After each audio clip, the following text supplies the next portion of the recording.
Yeah, so exactly. I mean, that was my contention too, as far as, again, so my students and CJ and I have talked about this too. I mean, they read James Barrett's article, about what caused the Viking Age, and he's focusing on the West. And it's sort of like, okay, why is the West different than what was going on in the East? And it's like, oh, maybe these kind of smaller scale raids and, more rural than urban phenomenon and all of that. But it's kind of like, yeah, but it's not like it's this whole sort of different thing, full stop. It's just that, when you're kind of getting going, you start small and you start local, right? And then, but what you're doing is like what you're saying, at least in my mind too, is that somehow through contact, you've sort of sussed out what's going on, right? And and you just sort of want to get in on the action. And it's the beginnings of that. It's the beginnings of the spreading of this trade even farther.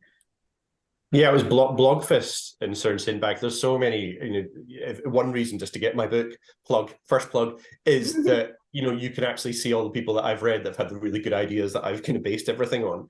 And Blogfist talking about network kingdoms is one of those moments when you're suddenly like, everything started to make sense. It's one of those, you read, it was a chapter in a book, and suddenly it's network kingdoms, and he's talking about, you're sort of controlling, again, not controlling the actual routeways, but you're trying to encourage them to bend them towards an area that you can control. And that was the sort of the game changer for me, that there was maybe this sort of playbook that had been developed in the Baltic that was then kind of transposed into sort of Ireland first, and then Britain. That's why I call it, and my title is Ireland and Britain, because I think they're doing it in Ireland first. I think there's a big contention for what's happening in Dublin. There's basically, a long story short, is there's possibly Norwegians or Northern Scandinavians that are the first ones that are settling in Dublin, but something big happens around about 850, and there seems to be a change in management.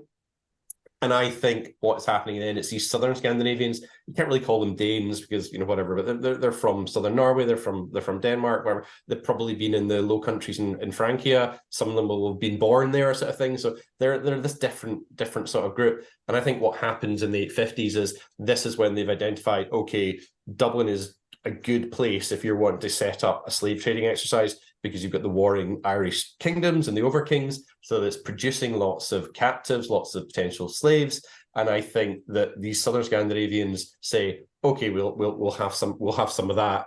And then that's they take over your new management in Dublin. And why do you take over somewhere? Because they're doing something right already. And what are they doing? They're bringing these ideas that they've seen working in the Southern Baltic and the Central Baltic, and they're bringing them to Ireland. And then what I think is then happening in the 860s with the Great Army is elements of these guys that are being in Dublin, the Low Countries, in the Baltic. They're then saying, okay, what can we do that's similar in this very rich, centralized, the heptarchy, whatever. But there's all these sort of really sort of robust kingdoms that have got, minting, they've got money, they're organized. That's why the Normans come in, is because you've got this amazing kingdom that's there that's very, very organized.